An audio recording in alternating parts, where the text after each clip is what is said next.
Hello ನನ್ನ ಕುಟುಂಬದವರೇ, ಹೇಗಿದ್ರೆಲ್ಲರೂ? ಇವತ್ತು ನಾನು ನಿಮ್ಮ ಜೊತೆ ಶೇರ್ ಮಾಡ್ತಾ ಇದ್ದೀನಿ ಸುವರ್ಣ ಗಡ್ಡೆ ಗಸಿ. ತುಂಬ ಚೆನ್ನಾಗಾಗುತ್ತೆ. ಈ ರೀತಿ ನೀವು ಒಮ್ಮೆ ಮಾಡಿ ನೋಡಿ.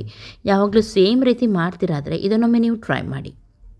ನಾನಿಲ್ಲಿ ಕ್ಲೀನ್ ಮಾಡಿ ಸುವರ್ಣ ಗೆಡ್ಡೆ ತೊಗೊಂಡಿದ್ದೀನಿ. ಅದಕ್ಕೆ ಸ್ವಲ್ಪ ನಾನಿಲ್ಲಿ ಹೆಸರು ಕಾಳು ಕೂಡ ಸೇರಿಸ್ತಾ ಇದ್ದೀನಿ. ನೆನೆ ಹಾಕಿದ ಹೆಸರು ಕಾಳು ಹಾಕಿದ್ದೀನಿ. ಉಪ್ಪು ಹಾಕಿ ನೀರನ್ನು ಹಾಕಿ ಕುಕ್ಕರಲ್ಲೇ ಹಾಕಿ ಒಂದು ಸೀಟಿ ನಾನು ತೆಗಿತೀನಿ. ಇಲ್ಲಿ ಆವಾಗ ಸ್ವಲ್ಪ ಸಾಫ್ಟ್ ಆಗುತ್ತೆ, ಚೆನ್ನಾಗಾಗುತ್ತೆ. ಹಾಗಾಗಿ ಒಂದು ಸಿಟಿ ತೆಗೆದರೆ ಸಾಕು.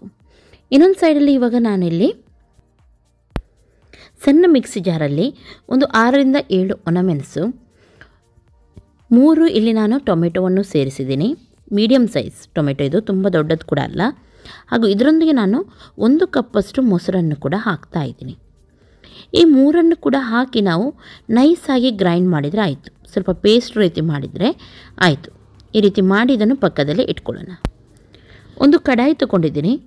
ಅದಕ್ಕೆ ನಾನಿಲ್ಲಿ 1ರಿಂದ 2 ಟೇಬಲ್ ಸ್ಪೂನಷ್ಟು ಆಯಿಲನ್ನು ಹಾಕ್ತಾ ಇದ್ದೀನಿ.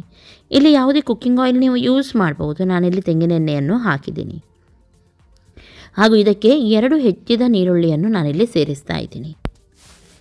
ನೀರುಳ್ಳಿಯಲ್ಲಿ ಚೆನ್ನಾಗಿ ಕೆಂಪಾಗುವವರೆಗೂ ನಾವು ಫ್ರೈ ಮಾಡಬೇಕು. ಒಳ್ಳೆ ರೀತಿ ಕೆಂಪಾಗಬೇಕು. ಆಮೇಲೆ ಇದಕ್ಕೆ ನಾವು ಉಳಿದ ಮಸಾಲವನ್ನು ಹಾಕಬೇಕು. ಹಾಗಾಗಿ ನೀರುಳ್ಳಿ ಸ್ವಲ್ಪ ಹೊತ್ತು ಫ್ರೈ ಆಗಲಿ. ಇವಾಗ ಇಲ್ಲಿ ಮಸಾಲ ನೋಡಿ ಗ್ರೈಂಡ್ ಮಾಡಿ ತೊಗೊಂಡಿದ್ದೀನಿ. ನೀರುಳ್ಳಿ ಚೆನ್ನಾಗಿ ಫ್ರೈ ಆಗಿದೆ. ಈ ಮಸಾಲವನ್ನು ಇದಕ್ಕೆ ಹಾಕಿ. ಇದರಲ್ಲಿ ನಾವು ಹಸಿ ಮಸಾಲ ಹಾಕಿದ್ರಿಂದ ಇದು ಸ್ವಲ್ಪ ಹೊತ್ತು ಆಯಿಲಲ್ಲಿ ಫ್ರೈ ಆಗಬೇಕು. ಆವಾಗನೇ ಇದಕ್ಕೆ ಒಳ್ಳೆ ಟೇಸ್ಟ್ ಬರುತ್ತೆ. ಹಾಗಾಗಿ ಚೆನ್ನಾಗಿ ಫ್ರೈ ಆಗಲಿಕ್ಕೆ ನಾವು ಇದನ್ನು ವೇಟ್ ಮಾಡೋಣ. ಒಳ್ಳೆ ರೀತಿ ಇದು ಫ್ರೈ ಆಗಲಿ. ಓಕೆ, ಇವಾಗ ಇಲ್ಲಿ ಮಸಾಲ ಒಳ್ಳೆ ರೀತಿ ಫ್ರೈ ಆಗಿದೆ. ಇದಕ್ಕೆ ನಾನು 1 ಟೇಬಲ್ ಸ್ಪೂನಷ್ಟು ಚಿಲ್ಲಿ ಪೌಡರ್ ಹಾಕ್ತಾ ಇದ್ದೀನಿ. ಹಾಗೂ ನೆಕ್ಸ್ಟ್ ಇದಕ್ಕೆ ನಾನು ಹಾಕ್ತಾ ಇದ್ದೀನಿ ಕೊತ್ತಂಬರಿ ಪೌಡರ್ 1 ಟೇಬಲ್ ಸ್ಪೂನಷ್ಟು, ಅರ್ಧ ಚಮಚದಷ್ಟು ಗರಂ ಮಸಾಲ, 1/4 ಚಮಚದಷ್ಟು ಜೀರಿಗೆ. ನಾನಿಲ್ಲಿ ಚಿಲ್ಲಿ ಮೆಣಸು ಚಿಲ್ಲಿ ಪೌಡರ್ ಆ್ಯಡ್ ಮಾಡಿದ್ದೀನಿ. ಯಾಕೆಂದರೆ ನಾನು ಹಾಕಿದ ಒಣಮೆಣಸು ಉಂಟು ನೋಡಿ, ಅಷ್ಟು ಖಾರವಾಗಿ ಇರಲಿಲ್ಲ ಅದು. ಹಾಗಾಗಿ ನಾನಿಲ್ಲಿ ಸ್ವಲ್ಪ ಚಿಲ್ಲಿ ಪೌಡರ್ ಆ್ಯಡ್ ಮಾಡಿ ಈ ಮಸಾಲವನ್ನು ಇವಾಗ ಫ್ರೈ ಮಾಡ್ತೀನಿ.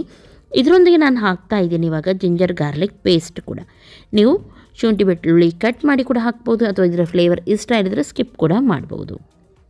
ಓಕೆ, ಒಳ್ಳೆ ರೀತಿ ಇವಾಗ ಮಸಾಲ ಫ್ರೈ ಆಗಿದೆ. ನೋಡ್ಬೋದು ನೀವು, ಚೆನ್ನಾಗಿ ಆಯಿಲೆಲ್ಲ ಸೈಡಲ್ಲೆಲ್ಲ ಬಿಟ್ಟಿದೆ.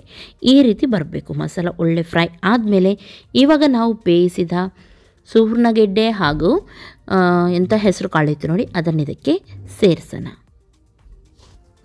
ಇಲ್ಲಿ ನೋಡಿ, ಇದು ಸಾಫ್ಟ್ ಆಗಿದೆ, ಚೆನ್ನಾಗಿ ಬಂದಿದೆ. ಈ ರೀತಿ ಬರಬೇಕು. ಇದರಲ್ಲಿ ಹೆಸರು ಕಾಳು ಹಾಕೋದ್ರಿಂದ ನಾವು ಗ್ರೇವಿ ಮಾಡ್ತೀವಿ ನೋಡಿ, ಅದು ಸ್ವಲ್ಪ ತಿಕ್ಕಾಗಿ ಹಾಗೊಂಥರ ಟೇಸ್ಟ್ ಆಗಿ ಚೆನ್ನಾಗಿ ಬರುತ್ತೆ.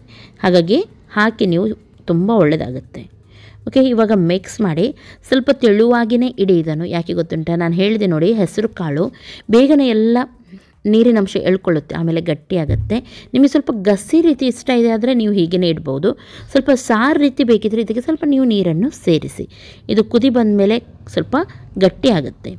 ಇವಾಗ ಇದಕ್ಕೆ ನಾನು ಹಾಕ್ತಾ ಇದ್ದೀನಿ ಬೆಲ್ಲ ಹಾಕೋದ್ರಿಂದ ತುಂಬ ಚೆನ್ನಾಗಾಗುತ್ತೆ ಇದರ ಟೇಸ್ಟ್. ಸ್ವಲ್ಪ ಸಿಹಿ, ಸ್ವಲ್ಪ ಹುಳಿ, ಈ ರೀತಿ. ಓಕೆ, ಇವಾಗ ಬೆಲ್ಲ ಹಾಕಿದ ಮೇಲೆ ಸುವರ್ಣಗಡ್ಡೆ ಬೆಲೆ ನಾವು ಇದಕ್ಕೆ ಹಾಕಬೇಕು. ಹುಳಿ ಇಲ್ದಿದ್ರೆ ಕೆಲವು ಎಂತಾಗುತ್ತೆ, ತುರಿಕೆ ಸ್ಟಾರ್ಟ್ ಆಗುತ್ತೆ ಬಾಯಲ್ಲಿ. ಹಾಗಾಗಿ ಇದಕ್ಕೆ ನಾನು ಅರ್ಧ ಲಿಂಬೆ ಗಾತ್ರದಷ್ಟು ಹುಳಿಯನ್ನು ಸ್ವಲ್ಪ ನೀರು ಮಾಡಿ ಆ ಹುಳಿ ನೀರನ್ನು ಇದಕ್ಕೆ ಸೇರಿಸ್ತಾ ಇದ್ದೀನಿ. ಇದರಿಂದ ತುಂಬ ಟೇಸ್ಟ್ ಆಗುತ್ತೆ. ಹುಳಿ, ಖಾರ, ಉಪ್ಪು, ಸಿಹಿಯಾಗಿ ತುಂಬ ಟೇಸ್ಟ್ ಆಗುತ್ತೆ ಇದು ತಿನ್ನಲಿಕ್ಕೆ. ಓಕೆ, ಒಳ್ಳೆ ರೀತಿ ಮಿಕ್ಸ್ ಮಾಡಿ ಇವಾಗ ಕುದೀತಾ ಉಂಟು. ಬೇಕಿದ್ರೆ ಮೇಲ್ಗಡೆಯಿಂದ ಕೊತ್ತಂಬರಿ ಸೊಪ್ಪನ್ನು ಹಾಕಿ. ಇಲ್ಲಿ ಇವಾಗ ಗಸಿ ರೆಡಿಯಾಗಿದೆ ನೋಡಿ, ಎಷ್ಟೊಂದು ಚೆನ್ನಾಗಿ ಬಂದಿದೆ. ಹಾಗೂ ತಿಕ್ಕಾಗ್ತದೆ ಅಂತ ನಾನು ಹೇಳಿದೆ ನೋಡಿ, ಗಟ್ಟಿಯಾಗುತ್ತೆ ಅಂತೇಳಿ. ಗಟ್ಟಿಯಾಗಿ ಗಸಿ ರೀತಿ ನಾನಿಲ್ಲಿ ಮಾಡಿದ್ದೀನಿ ನೋಡಿ. ಒಮ್ಮೆ ನೀವು ಟ್ರೈ ಮಾಡಿ, ಆಮೇಲೆ ಹೇಳಿ ಯಾವ ರೀತಿ ಆಗಿತ್ತಂತ ಹೇಳಿ. ನನ್ನ ರೆಸಿಪೀಸ್ ನಿಮಗೆ ಇಷ್ಟ ಆಗುತ್ತೆ ಆದರೆ ಇವಾಗಲೇ ಲೈಕ್ ಮಾಡಿ, ನಿಮ್ಮ ಫ್ರೆಂಡ್ಸ್ ಜೊತೆ ಎಲ್ಲರ ಜೊತೆ ಶೇರ್ ಮಾಡಿ. ಹಾಗೂ ನನ್ನ ಚಾನಲ್ಗೆ ಇನ್ನೂ ಕೂಡ ಸಬ್ಸ್ಕ್ರೈಬ್ ಮಾಡಲಿಲ್ಲ ಅಂತಾದರೆ ಇವಾಗಲೇ ಸಬ್ಸ್ಕ್ರೈಬ್ ಮಾಡಿ. ನಾಳೆ ಸಿಗ್ತೀನಿ ಒಳ್ಳೆಯ ಒಂದು ರೆಸಿಪಿಯೊಂದಿಗೆ. ಅಷ್ಟರವರೆಗೂ ನಿಮಗೆಲ್ಲರಿಗೂ ಟೇಕ್ ಕೇರ್, ಬಾಯ್ ಬಾಯ್.